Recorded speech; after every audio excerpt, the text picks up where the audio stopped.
হরিবল।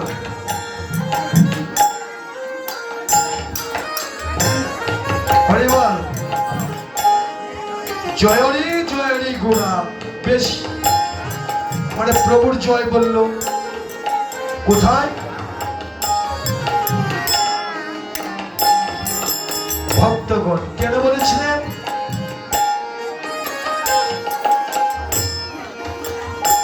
আমার অদ্বৈত প্রভু 1 বৎসর নয়, 2 বৎসর নয়, 12 বৎসর গাজলে তুলসী দিয়ে প্রভুকে নিবেদন করে 13 বৎসরের মাথা প্রভুকে এনেছেন। কে? অদ্বৈত প্রভু। যিনি কলির যুগে অদ্বৈত প্রভু, তিনি হলেন স্বয়ং মহাদেব।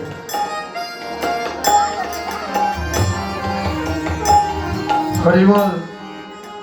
কেন আনলেন? আর গৌরী বা কেন আসলেন?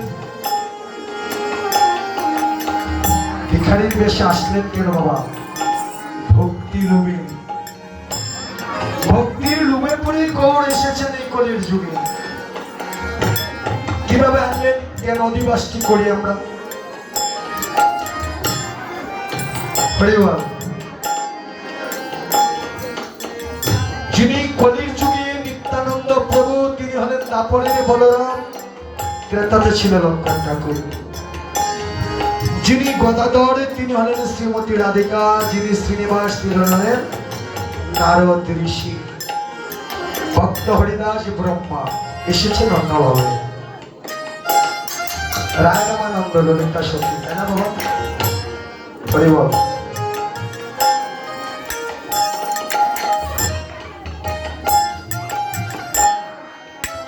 প্রভু আসলেন, আনলেন কি আমার অদ্বৈত প্রভু। 2 অঙ্গে 1 অঙ্গ হলেন। হয়েছে না 2 অঙ্গে 1 অঙ্গ? 2 অঙ্গে 2টি তনু এক হয়ে তো গৌরাঙ্গ মহাপ্রভু হয়েছেন। 2 অঙ্গে 1 অঙ্গ সবাই বলে গৌরাঙ্গ। এখানে বলা হলো গোড়া। এই অনন্ত কোটি বিশ্ব ব্রহ্মাণ্ডের গোড়া, আমাদের দেহের গোড়া, আমাদের ভজনের গোড়া। 2 অঙ্গে কেন হয়ে আসলেন?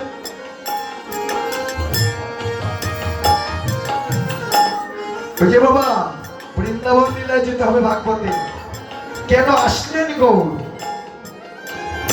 অষ্টসখী বিরাজিত যখন কৃষ্ণ কৃষ্ণ বলে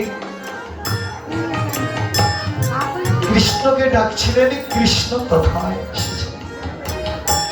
অষ্টসখী পরিবৃত হয়ে যখন শ্রীমতী রাধিকাকে জিজ্ঞেস করলেন, এমনই কি বস্তু, এমনই কি জাদু জানো আমি অনন্ত কোটি বিশ্ব ব্রহ্মাণ্ডে যেখানেই থাকি না কেন, ফণিহারা মনের মতো তোমাদের কাছে চলে আসে। শ্রীমতী রাধিকা বলেছিল কৃষ্ণকে, এ তোমার বোঝার বোধগম্য হয় কি? আমি একাই কৃষ্ণ, আমি কৃষ্ণ, 64 কলা পরিপূর্ণ কৃষ্ণ।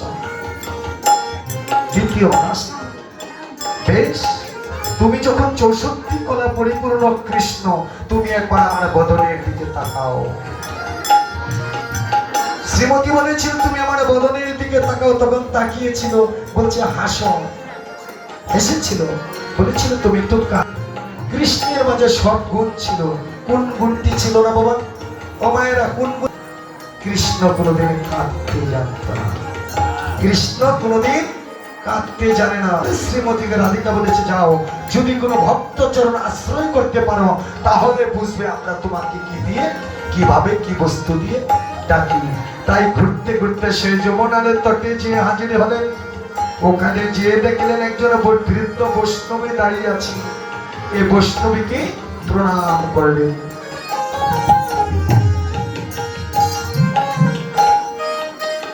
যখন বৈষ্ণবীকে প্রণাম করলেন, সোজা হয়ে গেল। কৃষ্ণ কালো ছিল,